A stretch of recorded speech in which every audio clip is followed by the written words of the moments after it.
boleh. Dengan Bapak siapa namanya? Nama saya Muhammad Yusuf Wibisono, juru pelihara di makam Mbah Wasil ini, khususnya untuk pemandu wisata religi, sekaligus di sini utusan dari WPCB Trawulan. Jadi begini, Mbah Wasil itu panjang ya ceritanya, tapi kita akan pangkas sedikit demi sedikit. Jadi Mbah Wasil itu termasuk wali sepuh yang keberadaannya jauh dari Wali Songo. Jadi Mbah Wasil kita amini atau kita yakini sejaman dengan Sri Haji Joyoboyo. Jadi setelah saya Subagir baru Mbah Wasil. Yang kalau kita bercerita tentang bagaimana sepak terjang Mbah Wasil ataupun apa siarnya, sebetulnya Mbah Wasil itu kalau dalam bahasa sekarang mungkin belum siar, tapi studi banding. Seperti saya Subagir, kita ambil contoh mundur ya, dia ada beberapa kali berkunjung ke Tanah Jawa. Itu pertama dia melihat situasinya, kedua dia melihat tingkat kesulitannya, baru yang ketiga beliau membersihkan goib-goib atau apa-apa jin dan sebagainya. Jadi lebih pada keadaannya, kulturnya, budayanya, yang akhirnya kembali dengan menyelesaikan. Terpaut jauh lagi Mbah Wasil. Dan Mbah Wasil termasuk salah satu utusan dari jamaah wali dari Turki, misalnya dari Istanbul, yang masuk ke Tanah Jawa, ke Kediri ini kurang lebihnya sejaman dengan Sri Haji Joyoboyo, Raja Pamunang, Raja Kediri pada saat itu mungkin abad 10-11 kurang lebihnya demikian. Mbah Wasil itu termasuk belum syiar secara terang-terangan, tapi memperkenalkan Islam pun mungkin baru dalam taraf sampulnya atau studi banding. Jadi beliau lebih pada pendekatan pada raja atau Sri Haji Joyoboyo tersebut. Jadi di situ tentulah ada sebuah proses-proses yang tidak bisa kita jelaskan, gitu. Yang pasti seorang wali itu diutus sebagai utusan jamaah para wali, tentulah sudah melalui beberapa pertimbangan, gitu. Dan itu mungkin sebuah salah satu metode. Mbah Wasil memilih untuk mendekati para raja. Nah, kebetulan nama besar Raja Sri Haji Joyoboyo itu sudah kondang bahasa Nusantara, jadi kearifannya, kesaktiannya dan sebagainya itu begitu dikenal, sehingga beliau masuk dan mungkin melalui proses dengan adu ilmu atau argumen dan segala sesuatunya, di situ dia diterima baik. Bahkan beliau ada diamini oleh beberapa yang meyakini, gitu. Beliau sempat diangkat menjadi penasihat spiritualnya. Ada yang mengatakan beliau diberi jabatan hakim agung pada masa itu.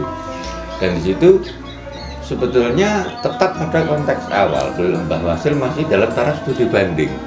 Jadi perkenalan Islam mungkin hanya pada perbuatan-perbuatan.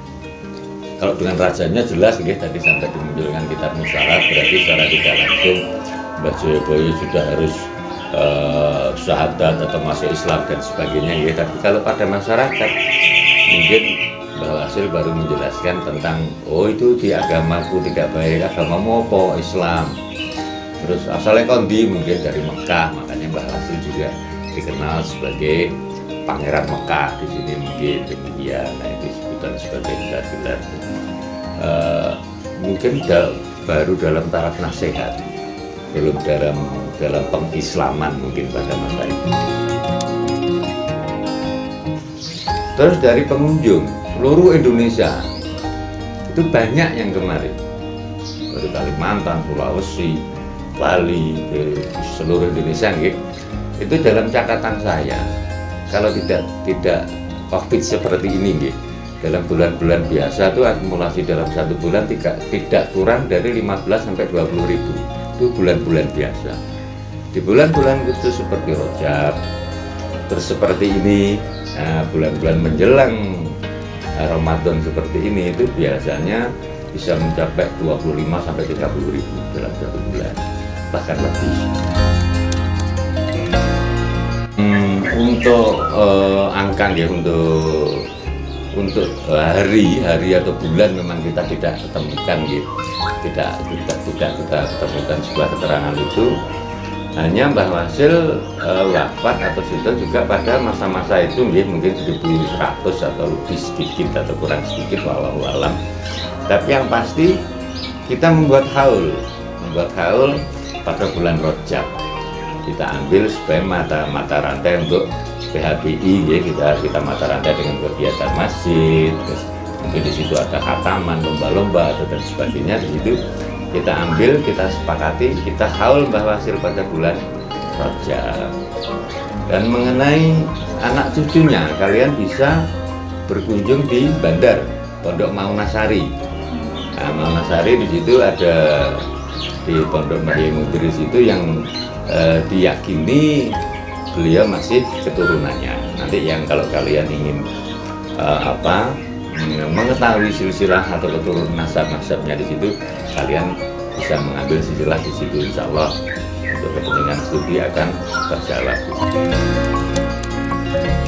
Dengan adanya Mbah Wasil, jadi begini, memang jadi masyarakat secara otomatis menjadi sangat mendukung. Pada awalnya memang kita ada kerancuan untuk mungkin secara manajemen, pengelolaan atau dan sebagainya, tapi alhamdulillah jadi Mbah Wasil diterima baik, sangat diterima baik, karena dengan adanya Mbah Wasil secara perekonomian masyarakat juga meningkat.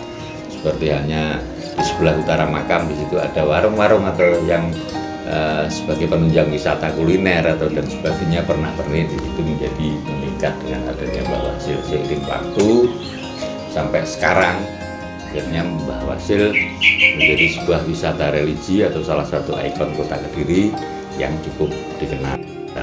Di sini pun Pak Yusuf juga tidak bisa menjamin kebenarannya, jadi wallahu alam tentang yang saya ceritakan, dan Pak Yusuf sekaligus mohon maaf ya apabila ada keterangan yang mungkin kurang benar atau kurang berkenan.